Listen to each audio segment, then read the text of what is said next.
Hello everyone, welcome to Magnet Brains. This is Indra Vikram and now we are moving to chapter 5. आज हम शुरू करने वाले हैं कहानी अपने इतिहास की 11th क्लास की हिस्ट्री की चैप्टर 5th के बारे में। अब ये चैप्टर 5th जो है वो डील करता है नोमैडिक एम्पायर के बारे में। थोड़ा सा पीछे चलें अगर हम, तो हमने देखा चैप्टर 4 जो है वो भी कुछ ना कुछ एम्पायर्स के बारे में ही बात कर रहा था, लेकिन वहाँ पे क्या था, वहाँ आप इस्लामिक एम्पायर के बारे में डिस्कशन कर रहे थे।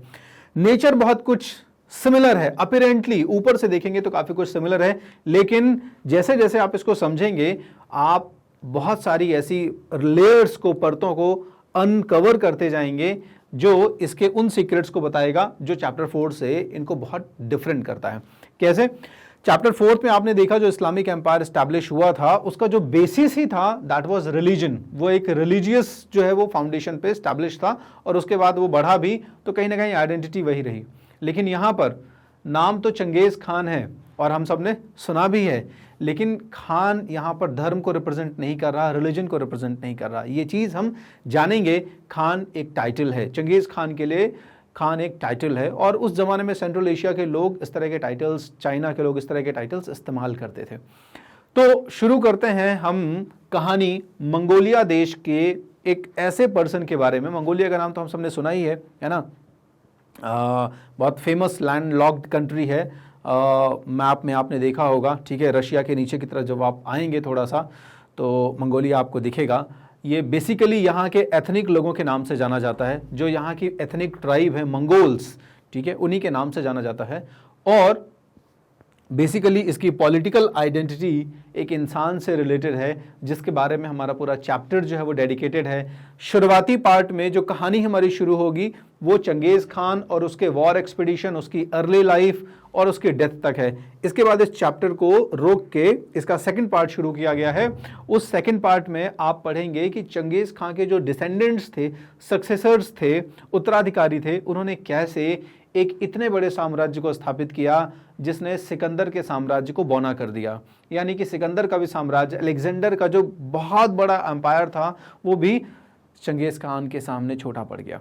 तो शुरू करते हैं हम अपने नोमैडिक एम्पायर्स की कहानी।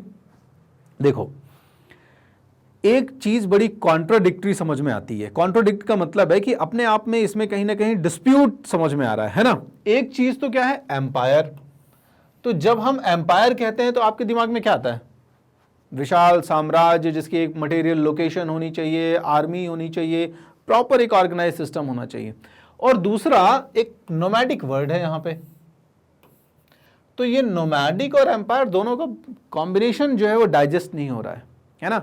यानी the term nomadic empires can appear contradictory, थोड़ा सा विरोधाभास लग रहा है, थोड़ा सा जो है ये अलग अलग लग रहा है। नोमैडिक होगा तो फिर एम्पायर कैसे होगा भाई? नोमैडिक कौन होता है? Nomadic is the group of people those who are moving from place A to place B.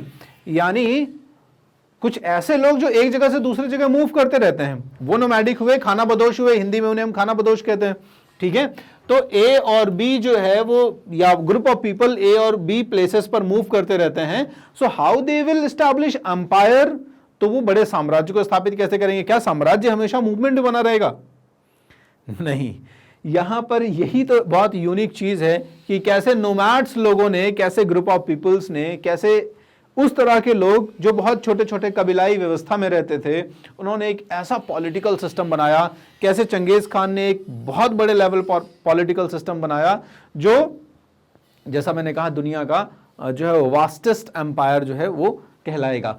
तो नोमैडिक एम्पायर से मतलब हमारा यहां पर ऐसे एम्पायर से है जो नोमैडिक ट्राइब्स ने बनाया। तो होगा क्या? पहले ये जो ट्राइब्स हैं ये डेफिनेटली छोटे छोटे छोटे छोटे ग्रुप्स में डिवाइडेड हैं, ठीक है ना। और उसके बाद फिर क्या होगा? उसके बाद ये ट्राइब्स जो होंगी वो एक होती चली जाएंगी और एक होके फिर एम्पायर में तब्दील होंगी, ठीक है। तो हम समझते हैं इस नोमैडिक एम्पायर को बहुत अच्छे तरीके से, और उसको समझने के लिए दोनों कीवर्ड्स को समझना बेहतर रहेगा, ठीक है। हम पहले नोमैड के बारे में बात करते हैं। तो नोमैड्स यानी कि घुमक्कड़ लोग, एक जगह से दूसरी जगह पर हमेशा आने जाने वाले लोग, ठीक है। ये लोग क्या होते हैं? ये लोग बेसिकली वॉन्डरर्स होते हैं, क्विंटेसेंशियल वॉन्डरर्स होते हैं। यानी क्लियरली एक्सप्लिसिटली आप देखोगे तो एक जगह से दूसरे जगह पर घूमने वाले लोग होते हैं, उनको हम नोमैड्स कहते हैं, ठीक है। ऑर्गेनाइज्ड इन फैमिली असेंबलीज, इनकी पहचान क्या होती है, परिवारों से होती है।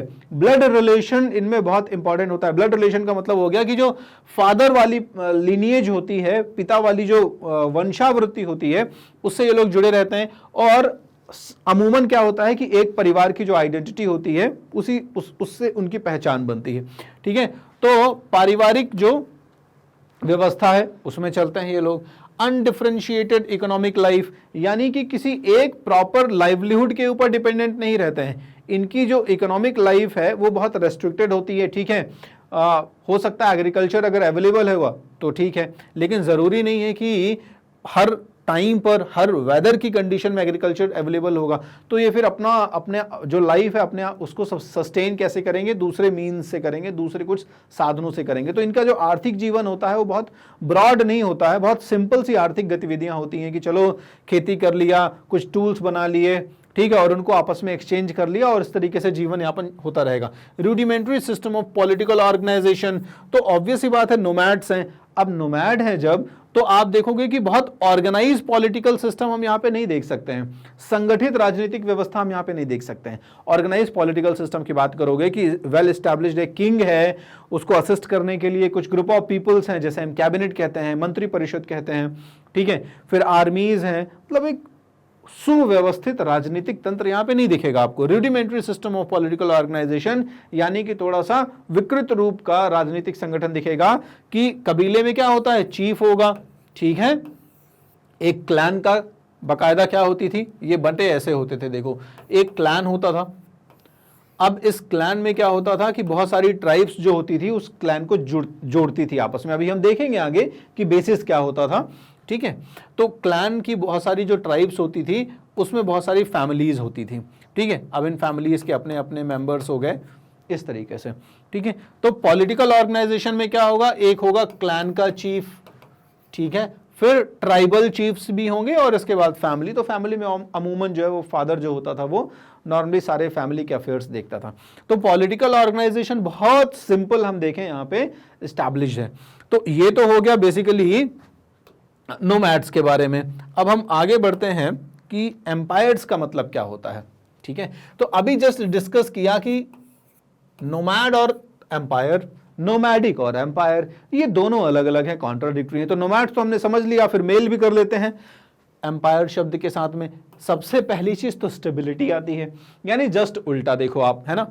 नोमैडिक्स जो है जहां एक जगह से दूसरे जगह पर मूव कर रहे हैं, वहीं पर एक एम्पायर क्या होता है, स्टेबल होता है। आप साम्राज्य को हमेशा लिए घूम थोड़ी सकते हो एक जगह से दूसरी जगह पर, क्योंकि वो एक व्यवस्था है। एम्पायर एक सिस्टम है, ध्यान रखिएगा, एम्पायर एक सिस्टम है और सिस्टम को आप हमेशा मूव नहीं कर सकते हैं, ठीक है ना। और अगर वो मूवेबल है तो फिर वो प्रॉपर ऑर्गेनाइज सिस्टम नहीं है। तो यहां पर स्टेबिलिटी जो है that is the pre requisite, ये सबसे पहली चीज होती है। Complex social and economic structure होता है यहाँ पे, ठीक है, यानी कि सामाजिक रूप से सुसंगठित होता है ये समाज।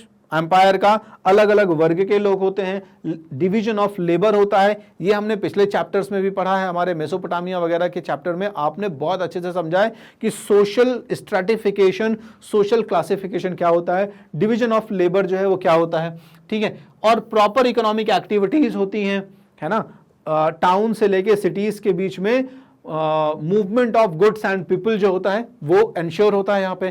तो स्टेबिलिटी होती है, क्यों, क्योंकि complex social and economic structure होता है, एक जटिल सामाजिक और आर्थिक संरचना जो होती है वो बनी हुई होती है। गवर्नेंस सबसे इंपॉर्टेंट एस्पेक्ट हो गया, गवर्नेंस। गवर्नेंस का मतलब हो गया extensive territorial domination, elaborate administrative system, ठीक है, यानी कि एक प्री डिफाइंड बाउंड्री होगी ना।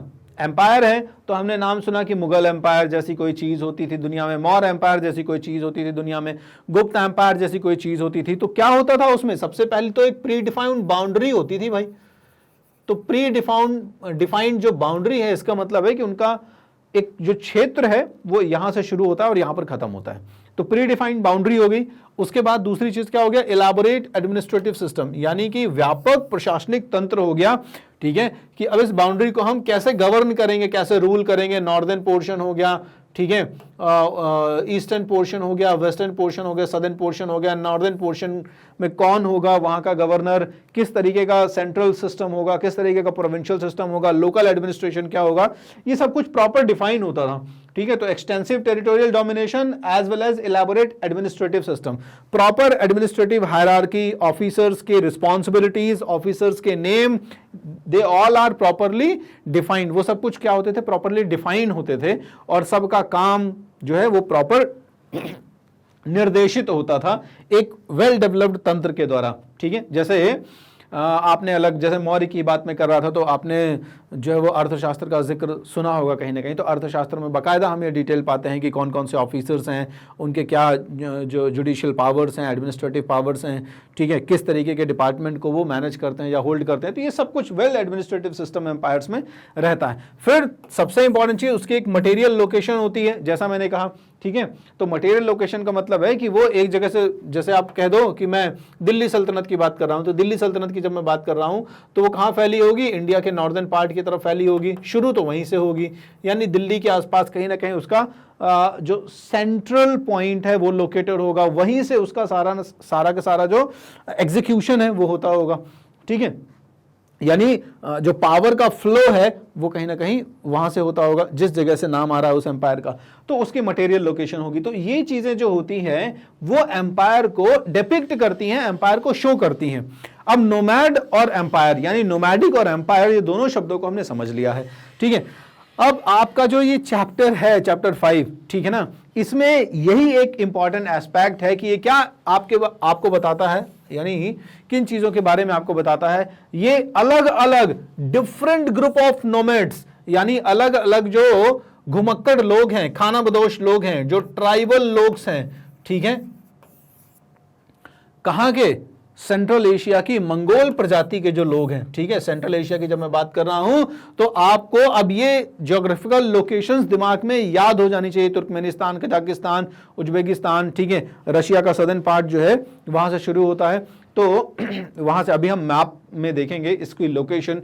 ठीक है, तो यहां पर सेंट्रल एशिया के लोकेशन में मंगोल ट्राइब्स जो हैं, मंगोल नोमैडिक ट्राइब्स जो हैं, इनकी अलग अलग ट्राइब्स ने आगे जाकर क्या किया, एक एम्पायर फॉर्म किया। ठीक है, establish the transcontinental empire. Transcontinental का मतलब होता है जिसकी सीमाएं किसी एक महाद्वीप तक सीमित नहीं थी। ट्रांसकॉन्टिनेंटल मींस एक महाद्वीप से दूसरे महाद्वीप तक इनकी सीमाएं फैलती चली गई। तो आप देखेंगे हाँ कि एशिया से लेकर यूरोप तक जो है इसकी सीमाएं फैलनी शुरू हो जाएंगी। ट्रांसकॉन्टिनेंटल एम्पायर एस्टैब्लिश होगा under the leader of Genghis Khan और चंगेज खान, तेमुजिन, ये इस तरीके के नाम आप लें अगर, ठीक है, तो एक ही है वो पर्सन, अलग अलग नहीं है। ठीक है, इन्हें हम गेंगिस खान के नाम से भी जानते हैं, इन्हें हम चंगेज खान के नाम से भी जानते हैं। दुनिया में अलग अलग आइडेंटिटीज़ हैं इन भाई साहब की, यानी चंगेज खान की। ठीक है, ये बारबेरियन भी कहलाते हैं। ठीक है, इन्हें हीरो भी माना जाता है, स्पेशली आपके मंगोलिया में। ठीक है, क्योंकि इन्होंने पहली बार यूनाइट किया था। चलिए अच्छा, अब हम आगे बढ़ेंगे तो हम देखेंगे इस एरिया में क्या क्या सिस्टम था। इस एरिया में जब आप देखोगे तो एक तरफ तो क्या था, agricultural based imperial formations in China. उत्तर की तरफ थोड़ा सा जाओगे तो जो आपका चाइना है, ठीक है, यहां पर कृषि आधारित साम्राज्यवादी व्यवस्था थी, यानी जो इंपीरियल फॉर्मेशंस था it was basically based on, it was essentially based on agriculture. तो अब थोड़ा सा उस एरिया के बारे में समझना शुरू कर दें हम।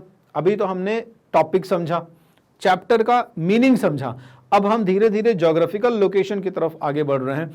फिर हम ट्राइब्स के बारे में जानेंगे, फिर हम चंगेज खान की अर्ली लाइफ के बारे में आ जाएंगे। तो इस तरीके से आपको चैप्टर में जो है वो स्टेप बाय स्टेप क्या किया जा रहा है, हर एक एस्पेक्ट को समझाया जा रहा है। तो अब हम थोड़ा सा उस लोकेशन को देख लें पहले आसपास।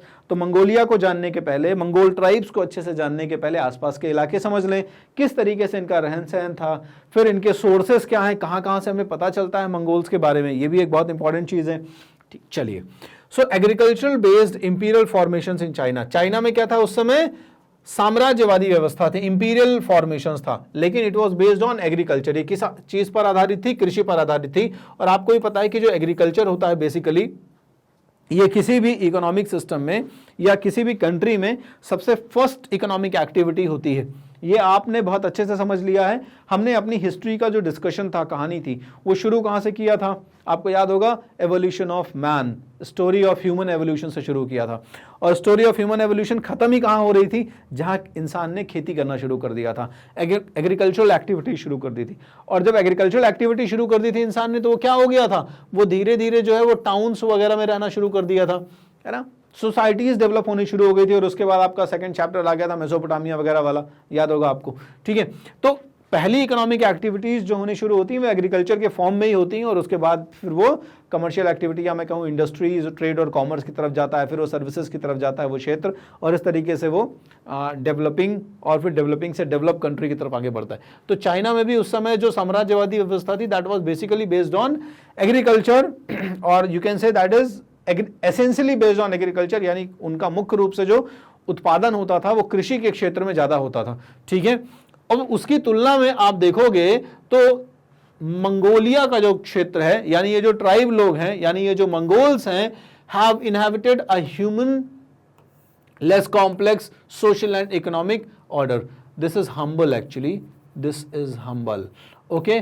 सो Mongols have inhabited a humble less complex social and economic order. इसकी तुलना में चाइनीज साम्राज्यवादी व्यवस्था की तुलना में जब आप मंगोलों को रखोगे, मंगोलों को देखोगे कि मंगोलों की व्यवस्था कैसी थी, तो क्या थे? थोड़ा सा दीनहीन है, हम्बलर है, ठीक है।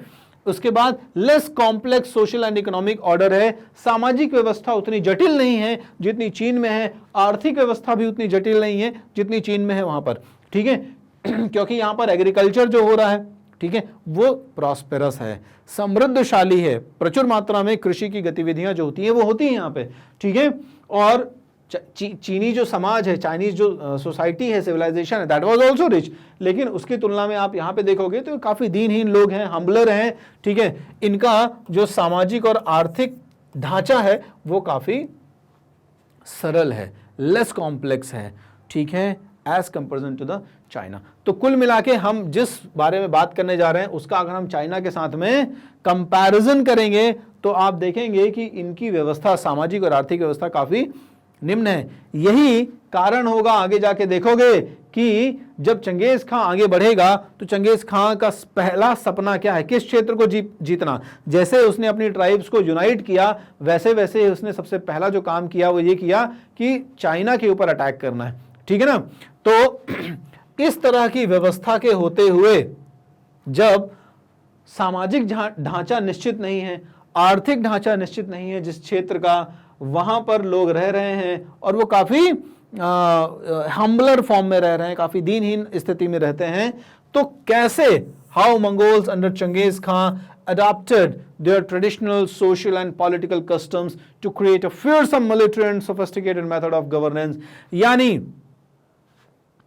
कैसे चंगेज खां के नेतृत्व में इन्हीं मंगोलों ने, जो कि कुल मिला के चाइनीज के बराबर तो कहा जाए दूर की बात है, बराबर तो कहीं से कहीं तक रखा ही नहीं जा सकता है अपने चाइनीज काउंटर पार्ट्स की तुलना में, ठीक है, मतलब आधे भी नहीं है या कंपैरिजन में है ही नहीं कहीं से कहीं तक।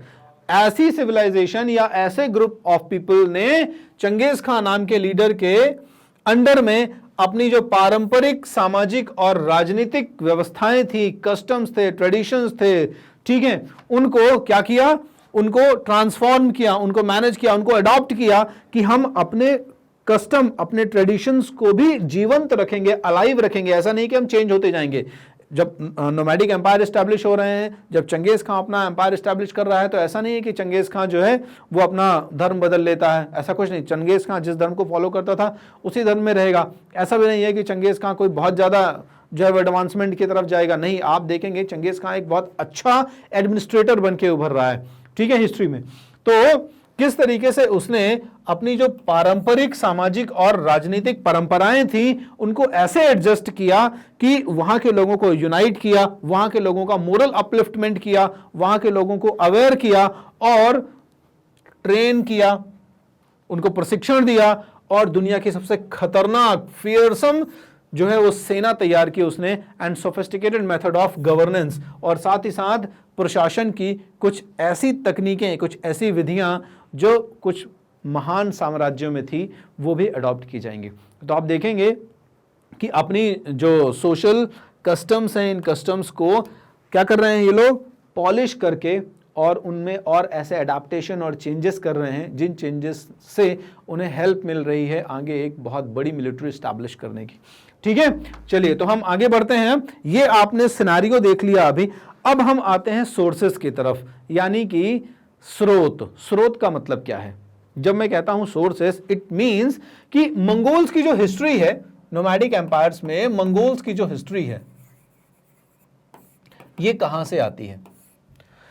तो एक ट्रेजेडी ये है, बहुत बड़ी जो ट्रेजेडी है वो ये है कि एक्चुअल में हम दुनिया के बाकी जो एम्पायर्स हैं, दुनिया के बाकी जो एडमिनिस्ट्रेटिव सिस्टम्स हैं, देश हैं, इनके बारे में काफ़ी कुछ जानते हैं, लेकिन मंगोल्स के बारे में थोड़ा सा ट्रेजेडी ये रही कि मंगोल्स की जो हिस्ट्री है वो बहुत कम जो है वो लिखी गई। इवन आपको बताऊं मैं कि चंगेज़ खां जब तक जिंदा था, चंगेज़ खां जब तक जीवित था, तब तक उसका कोई इमेज, उसका कोई पोर्ट्रेट, उसकी कोई पेंटिंग जो है उसने अलाउ ही नहीं किया कि कोई बनाए, और बिना उसके परमिशन के बनाना इसका मतलब मौत को दावत देना था, है ना। इतना खतरनाक आदमी, तो उसका जो हुक्म है, उसका जो ऑर्डर है, उसकी इंस्ट्रक्शंस है, उनको ना फॉलो करना, तो फिर तो समझ ले इंसान वो निपट जाएगा। तो उस ज़माने में जब चंगेज़ खां की डेथ हुई, उसके बाद उसकी पहली पेंटिंग, उसकी पहला इमेज, उसका पहला आइडॉल जो है वो आया, यानी कि लोगों ने बनाया। तो आप देख सकते हैं कि उनके रहते उस ज़माने में उन्होंने अपनी हिस्ट्री राइटिंग पे ज़्यादा ध्यान नहीं दिया, और इसके अलावा क्या था कि लोकल लेवल पर होगा भी तो आप देखेंगे कि उसका क्या इम्पैक्ट पड़ रहा है। तो इसलिए हमारे पास जो भी सोर्सेस हैं वो सोर्सेस क्या हैं, थोड़ा सा लिमिटेड हैं। Steppe dwellers themselves produced no literature. तो जैसा मैंने कहा, स्टेपी ड्वेलर्स का मतलब है यहां पे कि सेंट्रल एशिया का वो क्षेत्र, सेंट्रल एशिया का वो क्षेत्र, ग्रासलैंड वाला क्षेत्र, घास के मैदान का वो क्षेत्र जहां पर मंगोल्स रह रहे हैं, उसी को स्टेपी ड्वेलर्स कहा जा रहा है। ठीक है, they themselves produce no literature, उन्होंने अपना खुद का कोई साहित्य प्रोड्यूस नहीं किया। ठीक है, because they were not interested in literature. एक तो देखो अवेयरनेस भी नहीं है, ट्राइबल व्यवस्था है। अब ट्राइबल लोग कितना अवेयर होंगे किसी लिटरेचर के बारे में, अपनी हिस्ट्री क्रिएट करने के बारे में। ठीक है, तो steppe dwellers themselves produce no literature, इन्होंने अपना कोई विशेष साहित्य जो है वो नहीं रखा। ठीक है, अच्छा, हमें जो कुछ भी जानकारी मिलती है वो कहां से मिलती है? Chronicles and travelogues and documents. तो क्रॉनिकल्स वगैरह, ठीक है, कहीं सुनी बातें जो हो गई वो हो गई। इसके अलावा ट्रैवलॉग्स, कुछ यात्री होते थे, जैसे बहुत फेमस मार्को पोलो, आपको पता है ना, तो उसकी कुछ बुक्स हैं जिनके बारे में हम डिस्कशन करेंगे अभी। ठीक है, सो ट्रैवलॉग्स हैं, जो कुछ यात्री आते थे, ये यात्री मंगोल एडमिनिस्ट्रेशन के बारे में जो भी देखेंगे आगे, चंगेज़ खां के बारे में जो भी समझेंगे आगे वो लिखेंगे। इसके अलावा खुद बहुत सारे social, political and economic documents जो इस एडमिनिस्ट्रेशन से या पॉलिटिकल सिस्टम को बिलोंग करते हैं, तो वो कुछ मिले हमें। ये बहुत लिमिटेड है लेकिन, ठीक है। चलो, अब जब इनके बारे में हम बात करते हैं, क्रॉनिकल्स और ट्रैवलॉग्स के बारे में, तो होता क्या है, अमूमन आमतौर पर अभी भी जब आप चंगेज़ खां के बारे में कई जगह पर सर्च भी करोगे, पढ़ोगे भी, तो चंगेज़ खां कैसे डिपिक्ट किया गया है, और इसमें कोई बुराई भी नहीं है। ठीक है, क्योंकि देखो जिस जगह का व्यक्ति है उस जगह के लोग तो उसे ऑब्वियस सी बात है महान हीरो की तरह देखेंगे, बट दुनिया की नज़र में चंगेज़ खां जो है, वर्ल्ड हिस्ट्री में चंगेज़ खां को जहाँ पे रखा गया है, तो चंगेज़ खां का इमेज बहुत पॉजिटिव की तरफ नहीं जाएगा। एक एडमिनिस्ट्रेटर के तौर पर चंगेज़ खां बहुत अच्छा व्यक्ति है, एक राजा के तौर पर, एक चीफ के तौर पर चंगेज़ खां बहुत अच्छा व्यक्ति है, गवर्नेंस में बहुत अच्छा है।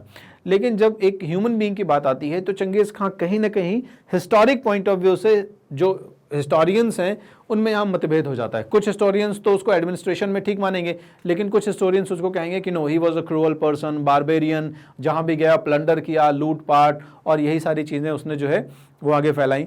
तो ये जो है यहाँ पर यही मिलता है हमें, these literatures are extremely ignorant and bias of nomadic life. तो ये जो रिपोर्ट्स मिलती हैं हमें वो बहुत कुछ इग्नोरेंट हैं, ठीक है, और बायस्ड हैं, ठीक है, यानी कि पक्षपातपूर्ण है। किसके बारे में? नोमैडिक लाइफ के बारे में, या उस जमाने के मंगोल जनजीवन के बारे में। लेकिन आप देखोगे अभी आगे, हम अगली स्लाइड्स पे चलते हैं जब, तो कुछ परिवर्तन भी आ रहे हैं। परिवर्तन कैसे आ रहे हैं? मंगोल हिस्टीरियोग्राफी के बारे में, ठीक है।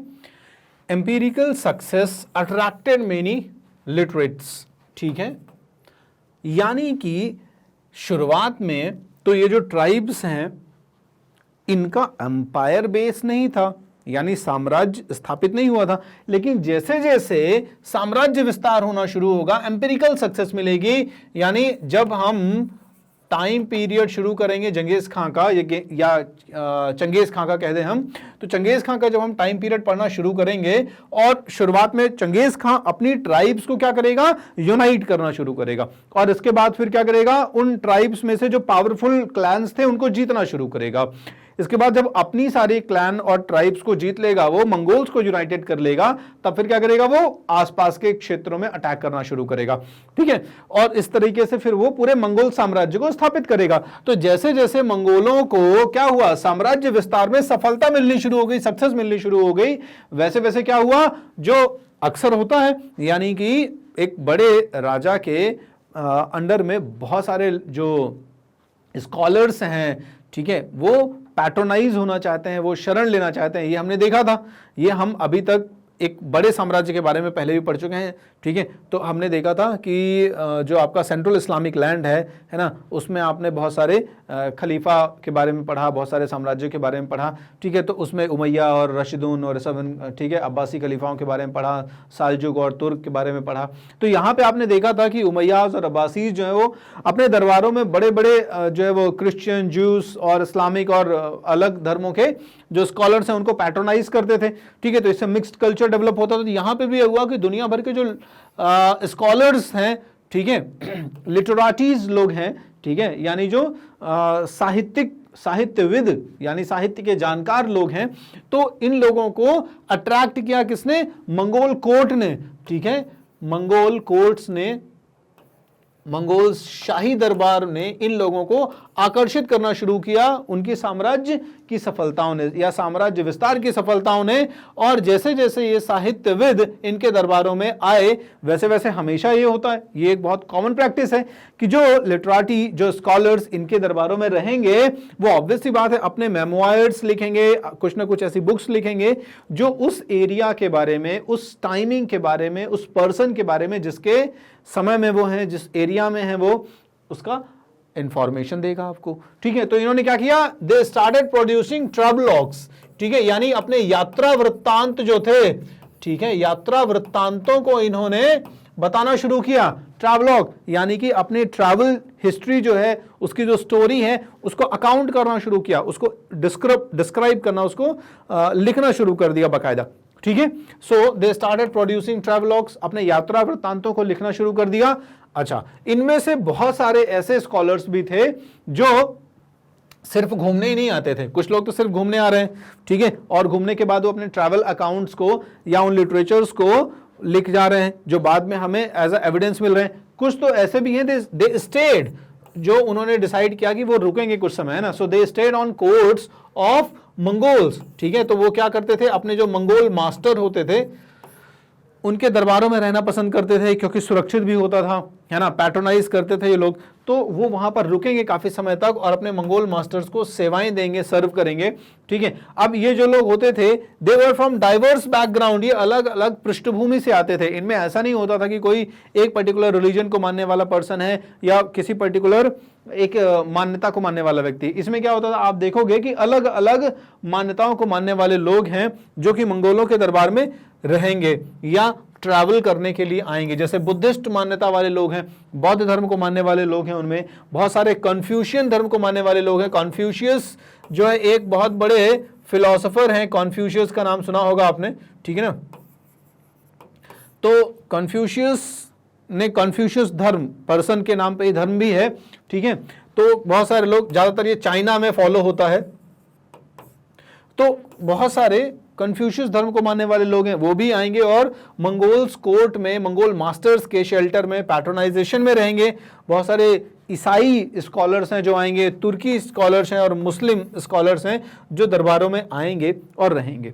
ठीक है, अब चूंकि ये डाइवर्स बैकग्राउंड को बिलोंग करते हैं, अलग अलग धर्मों को, अलग अलग मान्यताओं को बिलोंग करते हैं, तो क्या होगा, ऑब्वियस ही बात है, they were not familiar with the Mongol customs. अब ये लोग मंगोलों के ट्रेडिशनल कस्टम्स से तो ऑब्वियस ही बात है वेल एक्वेंटेड नहीं है, यानी पूरी तरीके से परिचित नहीं है।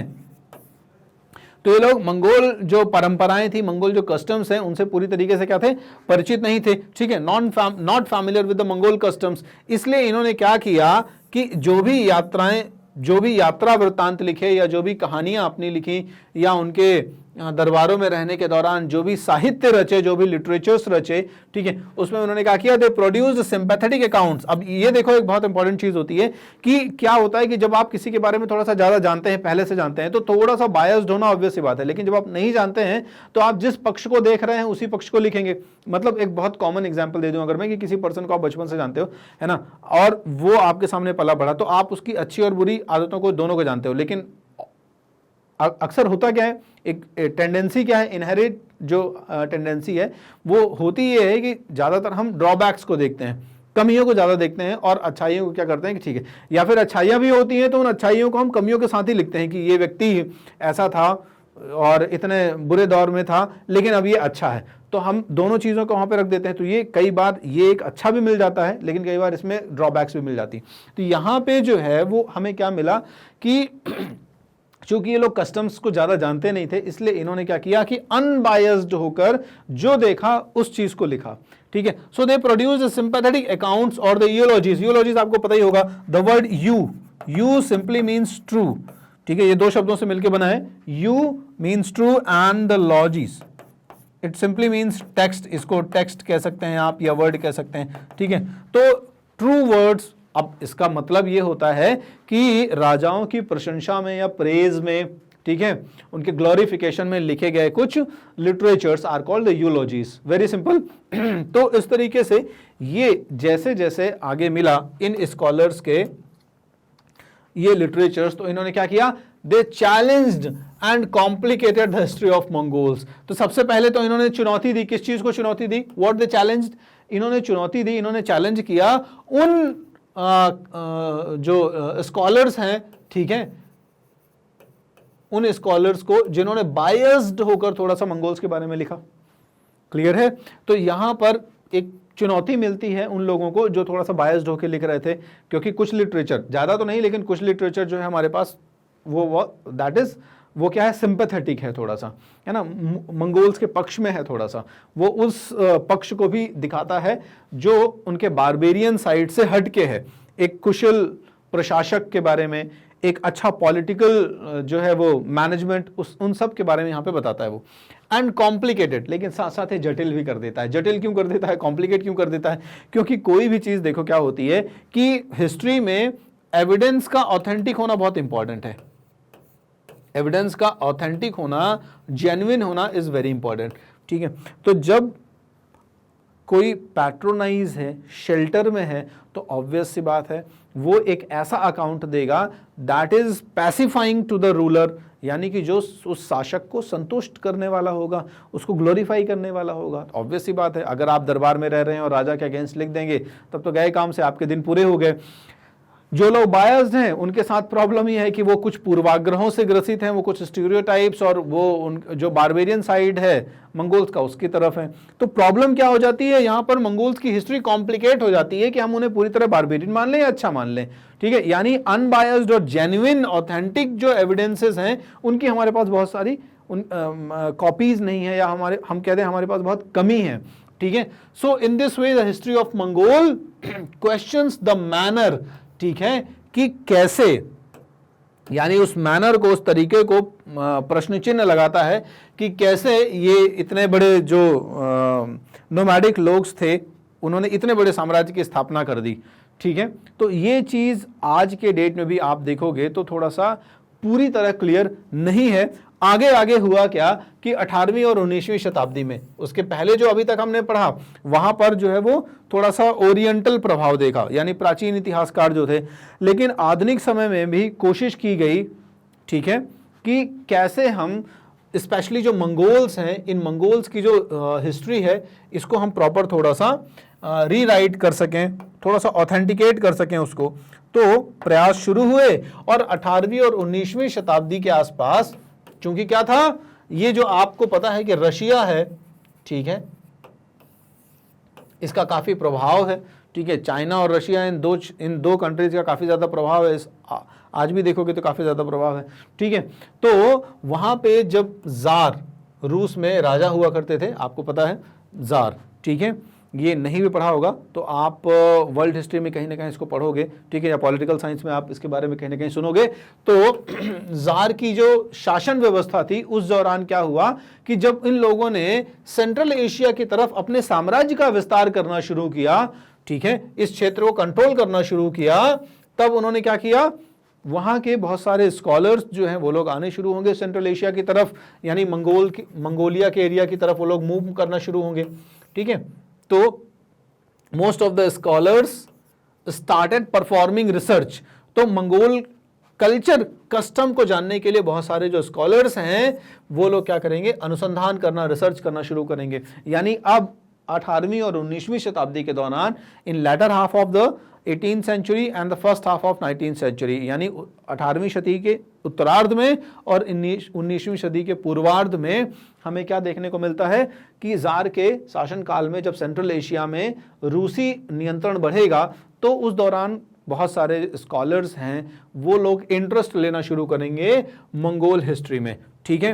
लेकिन प्रॉब्लम यहां पे भी थोड़ा सा ये है कि जैसे जैसे लोगों ने इंटरेस्ट लेना शुरू किया तो वो थोड़ा सा क्या था कि उनका जो नेचर था वो कॉलोनियल, यानी कि इंक्लाइनेशन क्या है, इतिहास जो लिखा जाएगा या इतिहास जो देखा जा रहा है वो किस पॉइंट से देखा जा रहा है, वो औपनिवेशिक पॉइंट ऑफ व्यू से देखा जा रहा है, कॉलोनियल वैल्यू, यानी कि कॉलोनियल इंक्लाइनेशन, उसका जो झुकाव है वो क्या है, कॉलोनियल पॉइंट ऑफ व्यू की तरफ है। इसका मतलब इन्होंने जो भी अकाउंट प्रोड्यूस किए, इन्होंने जो भी हिस्ट्री प्रोड्यूस करी वो कैसी थी, वो थोड़ी सी कॉलोनियली इंक्लाइंड थी। अब कॉलोनियल क्या होता है ये आपको पता है बहुत अच्छे से, ठीक है।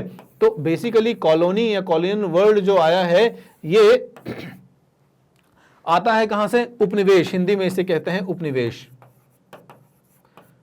तो इस चीज के बारे में आपने हिस्ट्री में पढ़ा ही होगा कहीं ना कहीं, नहीं पढ़ा है तो चलिए बता देते हैं, है ना।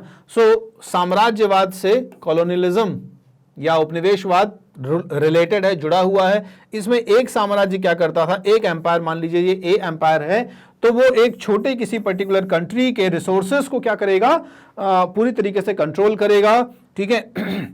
यहाँ के जो रिसोर्सेस हैं उनको कंट्रोल करेगा, यहाँ की पॉलिटिकल सिस्टम को कंट्रोल करेगा, ठीक है, और यहाँ के रिसोर्सेस को ड्रेन करके अपनी कंट्री को क्या करेगा, बेनिफिट करेगा। तो ये एक एसेंस हो गया, एक बहुत ट्रू मीनिंग हो गई इसकी कॉलोनी की या उपनिवेश की। जैसे मैं कहूँ भारत, ठीक है, तो भारत क्या था, Bharat was a colony, India was a colony of the Britain, United kingdom, ठीक है। तो ब्रिटेन क्या करता था, ब्रिटेन भारत के जो आर्थिक संसाधन हैं इनको एक्सप्लॉइट करेगा, इनका दोहन करेगा for the benefit of Britain. तो यहां पे भी वही प्रोसेस हो रही थी। तो यहां पे जो स्कॉलर्स आएंगे वो स्कॉलर्स जो हिस्ट्री भी लिखेंगे उस हिस्ट्री को कॉलोनियल पॉइंट ऑफ व्यू से लिखेंगे, ठीक है, यानी उसमें मंगोल्स जो हैं वो बहुत क्लियरली सुपीरियरिटी के साथ तो नहीं उभर के आएंगे, देखिए ध्यान से, ठीक है ना, ये आप समझ सकते हैं, है ना। उसमें रशिया को ही कहीं ना कहीं बहुत सुप्रीम, रशियन कल्चर को सुप्रीम या उसकी सुप्रीमेसी पॉलिटिकल सिस्टम की, ये सब बताया जाएगा, ठीक है। चलिए, इसके अलावा कुछ सर्वे नोट्स भी हैं इसमें, ठीक है। कॉलोनियल जो डिस्क्रिप्शंस हैं, डॉक्यूमेंट्स हैं, इनमें क्या है, कुछ सर्वे नोट्स हैं, ये सर्वे नोट्स के फॉर्म में हैं। सर्वे नोट्स का मतलब है कि जो स्कॉलर्स गए होंगे इन लोगों ने वहाँ का जो सोशल, पॉलिटिकल और इकोनॉमिक सेटअप देखा होगा उसको वहाँ पे बाद में सर्वे नोट्स के फॉर्म में लिखा, यानी कि अपने कुछ, आपको कह दूं मैं, कमेंट्स या अपने कुछ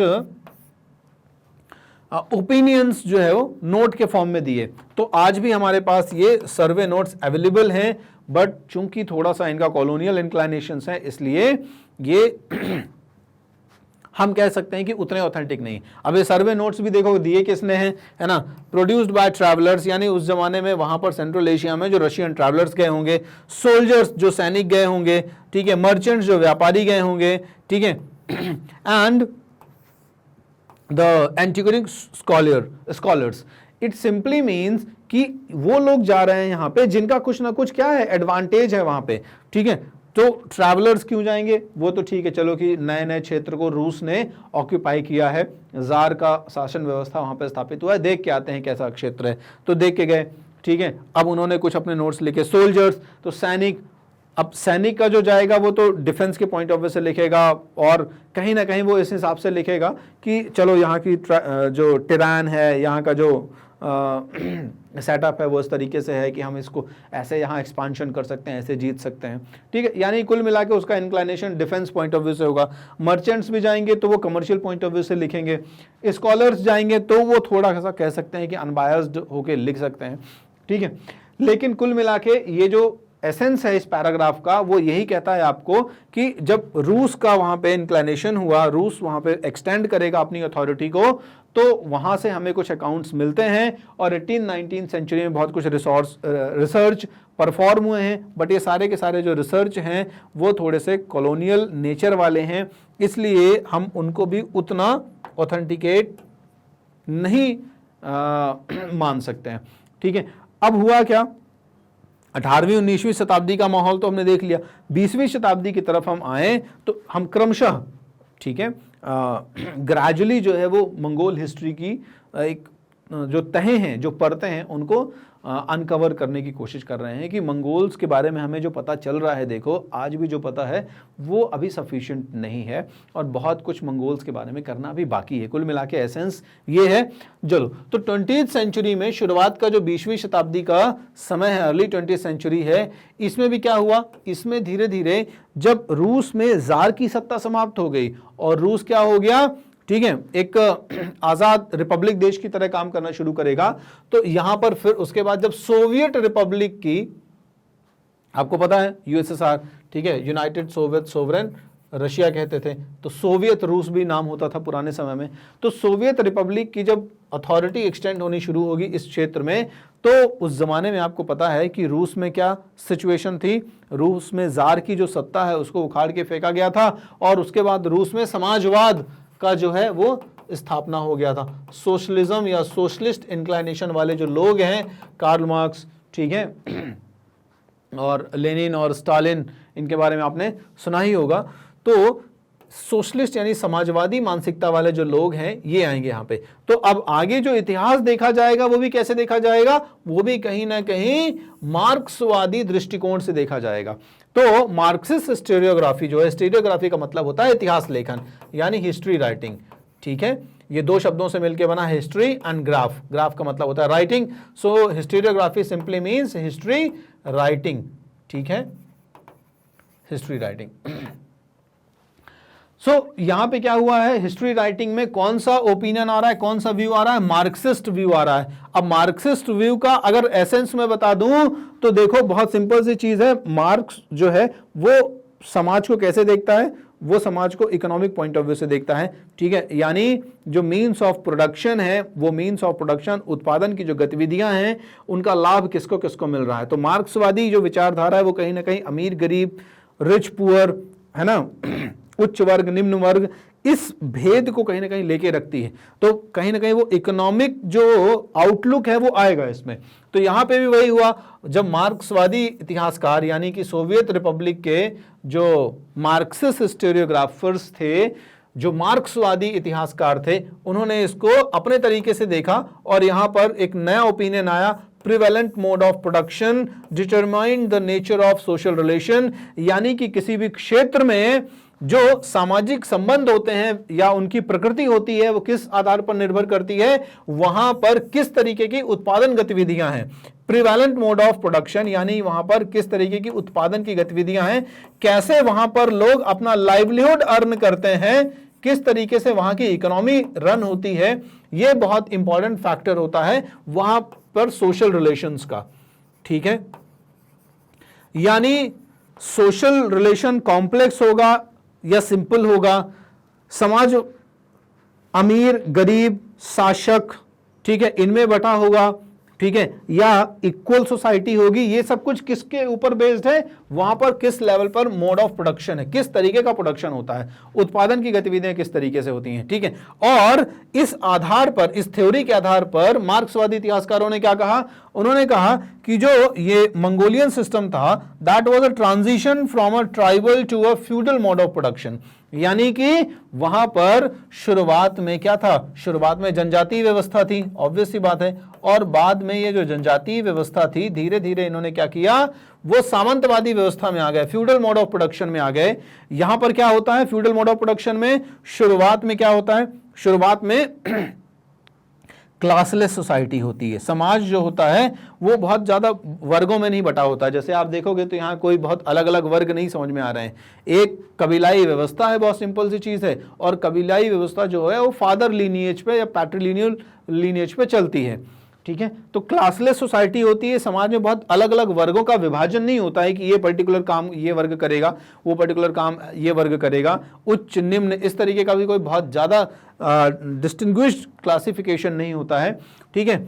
तो इस क्लासलेस सोसाइटी से धीरे धीरे कहां पे आते हैं वो लोग, सोशल स्ट्रेटिफिकेशंस पे आते हैं। सोशल स्ट्रेटिफिकेशन का मतलब है कि अब धीरे धीरे ट्राइबल से जब वो फ्यूडल मोड ऑफ प्रोडक्शन में आएंगे तो फ्यूडल मोड ऑफ प्रोडक्शन में सोशल स्ट्रेटिफिकेशन होगा, यानी कि सामंतवादी व्यवस्था में क्या होगा, समाज वर्गों में बटेगा। वर्ग में क्या होगा, कुछ लोग होंगे जो फार्मर्स होंगे, किसान होंगे, ठीक है, एक वर्ग होगा जो सिर्फ प्रोडक्शन करेगा, दूसरा वर्ग होगा जिसके पास काफी ज्यादा जमीन होगी, यानी जो लैंड लॉर्ड्स होंगे, लैंड ऑनर्स होंगे, फिर एक रूलर होगा, ठीक है, शासक वर्ग होगा, लॉर्ड्स जिन्हें कहते थे, ठीक है। तो इस तरीके से धीरे धीरे क्या होगा, सोशल स्ट्रेटिफिकेशन शुरू हो जाएगा और सामाजिक व्यवस्था विकसित होनी शुरू हो जाएगी। तो कुल मिला के मंगोलों में भी यही सिस्टम था। मंगोल जो है उनमें शुरुआती ट्राइबल था और ट्राइबल से फिर वो क्या हुए, एम्पायर वाले सिस्टम पे या साम्राज्य विस्तार के सिस्टम पे चले गए। बट इनमें से कोई भी थ्योरी जो है या कोई भी आउटलुक जितना भी अभी तक आपने देखा, ये सारे के सारे जो आउटलुक हैं देखो वो क्या करते हैं, वो क्लियर कट मंगोल्स की हिस्ट्री को हमारे सामने नहीं रखते हैं। यही रीजन है कि अभी भी मंगोल के इतिहास या चंगेज खां के इतिहास को और बहुत ज्यादा अनकवर करना बाकी है, ठीक है, और इसके ऊपर अभी भी काम चल रहे हैं। कुछ बुक्स हैं, ठीक है, क्या नाम है आपके, सीक्रेट हिस्ट्री ऑफ मंगोल्स जैसे, ये बहुत कुछ पक्षों को बताती भी हैं मंगोल के, लेकिन फिर भी ये पूर्वाग्रहों से ही कहीं ना कहीं जुड़े हुए हैं, ठीक है ना। As it is clear cut, बहुत एकदम ऑथेंटिक, जेन्युइन, अनबायस्ड अकाउंट आपको इनमें भी नहीं मिलेगा। चलिए हम आगे बढ़ते हैं। तो 13वीं शताब्दी के आसपास, 13वीं शताब्दी के शुरुआती दशकों की बात है, ठीक है। अभी तक तो हम इतिहास लेखन के बारे में बात कर रहे हैं, अब हम देखते हैं कि कैसे मंगोल्स राइज होंगे। सो 13वीं शताब्दी के आसपास क्या हुआ, Euro Asian continue to realise the dangers by arrival of new political power in steppe. Steppe के एक क्षेत्र में, यानी इन खुले मैदानी इलाकों के जो क्षेत्र है, यहां पर यूरोप और एशिया के देशों ने एक खतरा उभरता हुआ महसूस किया, एक डेंजर, एक बड़ा जो है वो फियरसम, ठीक है ना, ग्रुप उभरता हुआ महसूस किया, ठीक है, राजनीतिक शक्ति बनता हुआ एक ग्रुप जो है वो उभर रहा था यहाँ पे। Genghis Khan had united the Mongol people. ये पॉलिटिकल पावर कहाँ से आ रही थी, ये पॉलिटिकल पावर फ्लो हो रही थी चंगेज खान से, ठीक है। क्यों, क्योंकि चंगेज खान धीरे धीरे अपने कबीले के लोगों को और इसके बाद फिर अपने क्लैन के लोगों को, दूसरे कबीले के लोगों को, दूसरे क्लैंस के लोगों को भी यूनाइट कर रहा था ग्रेजुअली, और वो क्या कर रहा था, एक्सपांशन, विस्तार की तरफ आगे आ रहा था। और इस विस्तार, इस एक्सपांशन से यूरोप और एशिया के जो बाकी देश हैं ये लोग क्या होंगे, खतरा महसूस करना शुरू करेंगे, ठीक है। चंगेज खां सिर्फ विस्तार ही नहीं करना चाहता था। चंगेज खां का जो विजन था, चंगेज खां का जो राजनीतिक विजन था, it was not only to expand the Mongol authority, ठीक है, यानी सिर्फ वो मंगोल कन्फेडरेसी को क्रिएट नहीं करना चाह रहा था, बल्कि वो इसके कहीं और दूर की सोच रहा था। अब मंगोल कन्फेडरेसी का मतलब क्या है, जब मैं ये कह रहा हूं कि चंगेज खां का जो राजनीतिक दृष्टिकोण है, पॉलिटिकल विजन है, ठीक है, वो सिर्फ ये नहीं था कि क्रिएशन ऑफ ए कन्फेडरेसी, यानी कि एक संगठन का निर्माण किया जाए, बल्कि उससे भी कहीं दूर था, went for beyond the creation of a confederacy of Mongol tribes. Confederacy आप समझते हैं बहुत अच्छे से, यानी इसका मतलब हो गया एक संघ, एक परिसंघ, ठीक है। तो मान लीजिए ये एक क्षेत्र हो गया, अब ये मान लीजिए मंगोल इलाका हो गया, इसमें ये एक क्लैन है, इस क्लैन में 4 ट्राइब्स हैं, ये एक क्लैन हो गया, इसमें मान लीजिए 7 ट्राइब्स हैं, ये एक क्लैन हो गया, इसमें 5 ट्राइब्स हैं, इस तरीके से करके, ठीक है, इसमें 6 ट्राइब्स हैं। तो इस तरीके से करके छोटे छोटे क्लैन हुआ करते थे। इन क्लैब्स में अपनी अपनी ट्राइब्स होती थी। अब होता यह था कि अपने रूल्स रेगुलेशंस के हिसाब से, कस्टम्स के हिसाब से चलते रहते थे। कई बार कुछ पॉलिटिकल बेनिफिट्स और एडवांटेजेस के लिए एक क्लैन दूसरे क्लैन के साथ में क्या होता था, एक पॉलिटिकल जो है वो ट्रीटी जैसा करता था, संधि जैसा करता था, ठीक है। तो इसी को क्या कहा गया, कॉन्फेडरेसी कहा गया। तो यहां पे चंगेज खान ने शुरुआत में क्या किया, पहले तो अपने ट्राइब के लोगों को मिलाया, उसके बाद बहुत सारे कबीलों को, क्लैंस को भी मिलाना शुरू कर दिया, और उससे क्या, एक कॉन्फेडरेसी बनाई, ठीक है, एक संघ का निर्माण किया, एक परिसंघ का निर्माण किया, कह दूं मैं, कॉन्फेडरेसी का निर्माण किया, जो कि हमेशा हर एक्सपीडिशंस पे, हर वॉर कैंपेन्स पे एक साथ काम करेगी। तो होपफुली आपको ये कॉन्फेडरेसी का कांसेप्ट तो समझ में आ गया। अब हम बढ़ते हैं आगे। He had a mandate from God to rule the world. ये नया कंसेप्ट यहां पे देखने के लिए मिल रहा है आपको। नया कंसेप्ट क्या है कि चंगेज खान यानी naturally he was empowered by the God to rule the world. ये क्या है, ये एक नोशन है, ये एक कंसेप्ट है, ऐसा माना गया, ठीक है, कि चंगेज खान जो है उसको ईश्वर से कहीं ना कहीं ये रूल करने का मैंडेट, ऑर्डर, इंस्ट्रक्शन मिला हुआ था। So it was a concept, actually it was a notion, यानी ऐसी मान्यता है कि चंगेज खान इतना बड़ा जो एम्पायर इस्टेब्लिश कर पाया वो इसलिए कर पाया कि उसके प्रयास जो हैं वो कहीं ना कहीं सैंक्शन थे बाय द गॉड्स, ठीक है, ईश्वर के द्वारा। So he had a mandate from God to rule the world. तो उसका जो एम था वो सिर्फ एम्पायर्स की ट्राइब्स की कॉन्फेडरेसी बनाना नहीं था, यानी कि अपनी जो प्रजातियां हैं, अपने जो क्लैंस हैं, इनका कॉन्फेडरेशन ही बनाना बस नहीं था, वो कहीं ना कहीं और आगे जाना चाह रहा था। वो पूरे दुनिया पे शासन करने के मूड में था, इच्छुक था, ठीक है। तो उसका प्लान जो है वो कॉन्फेडरेसी बनाने से कहीं और आगे था, संसार में पूरे रूल करना था, ठीक है, पूरे वर्ल्ड में रूल करना था। This life time was spent on consolidating his holds over the Mongol tribe. तो शुरुआती जीवन जो है उसका किसमें चला गया, on consolidating his holds over the Mongol tribe. यानी आप देखोगे कि मंगोल साम्राज्य को, एम्पायर को पूरी दुनिया में फैलाने का जो चंगेज खां का सपना था, वो चंगेज खां के जीवन में जरूर पूरा नहीं हो पाएगा, ठीक है, क्योंकि उसका ज्यादातर जो जीवन है वो किस में चला गया, वो कंसोलिडेशन में चला गया, कि अपनी होल्ड रखने के लिए, यानी अपनी पकड़ को उन क्षेत्रों में मजबूत बनाने के लिए या मजबूत बनाए रखने में चला गया जो मंगोल ट्राइब्स ने कब्जे किए थे, या मैं कह दूं कि मंगोल ट्राइब्स को ही यूनाइट करने में उसका जीवन निकल गया। वो बहुत ज़्यादा बड़ी बड़ी विजय या क्षेत्रों या वॉर एक्सपीडिशंस में इन्वॉल्व नहीं हो पाएगा। ऐसा नहीं है कि वो ज़्यादा एरियाज जीत नहीं पा रहा है, लेकिन फिर भी कह सकते हो आप कि जितना बड़ा मंगोल साम्राज्य आगे जाके होगा, जो कि उसका सपना था कि पूरे संसार में रूल करना है, वो अपने जीवन काल में पूरा नहीं कर पाएगा। लेकिन उसके जो आगे सक्सेसर्स हैं, ठीक है, वो क्या करेंगे, वो उसके इस कैंपेन को आगे लीड करेंगे और डायरेक्ट करेंगे। और आप देखोगे कि एक समय बाद ऐसी सिचुएशन आएगी कि मंगोल जो साम्राज्य है, ठीक है, वो पूरा नॉर्थ चाइना का जो हिस्सा है वो, ठीक है, कवर कर लेगा। ट्रांसऑक्सियाना अफगानिस्तान का हिस्सा कवर कर लेगा, ठीक है। ट्रांसऑक्सियाना का क्षेत्र आपको अब दिमाग में याद हो जाना चाहिए, है ना, ये इसका जिक्र हमने कई बार किया है ट्रांसऑक्सियाना का, ठीक है। ऑक्सस रिवर थी, उसके बियॉन्ड वाला जो रीजन होता था दैट वाज कॉल्ड ट्रांसऑक्सियाना, ठीक है। अभी इस जमाने में, अभी इस समय वहाँ पे एक रिवर फ्लो होती है, आमुर दरिया रिवर जो है वो फ्लो होती है ना, वही पुराने समय में ट्रांसऑक्सियाना का रीजन हुआ करता था, क्षेत्र हुआ करता था, ठीक है। तो अफगानिस्तान का क्षेत्र, पूर्वी ईरान का क्षेत्र, रशियन स्टेपीज, ठीक है। और इसके बाद फिर उसके जो उत्तराधिकारी हैं, they travelled further to fulfil Genghis Khan vision. ये अपने जीवन काल में तो काफी कुछ क्षेत्र वो जीतेगा ही, और उसके बाद उसके जो 4 पुत्र हैं और उसके बाद उसके जो ग्रैंड सन्स हैं वो क्या करेंगे, वो दुनिया के बाकी हिस्सों की तरफ चंगेज खां के विजन को पूरा करने के लिए आगे बढ़ेंगे। और they created largest empire to the world had ever seen, और इतने बड़े साम्राज्य की फाइनली स्थापना की गई कि जैसा मैंने कहा था शुरुआती वीडियो में कि सिकंदर का, अलेक्जेंडर का जो वास्ट एम्पायर था वो भी चंगेज खां के एम्पायर के आगे छोटा पड़ गया।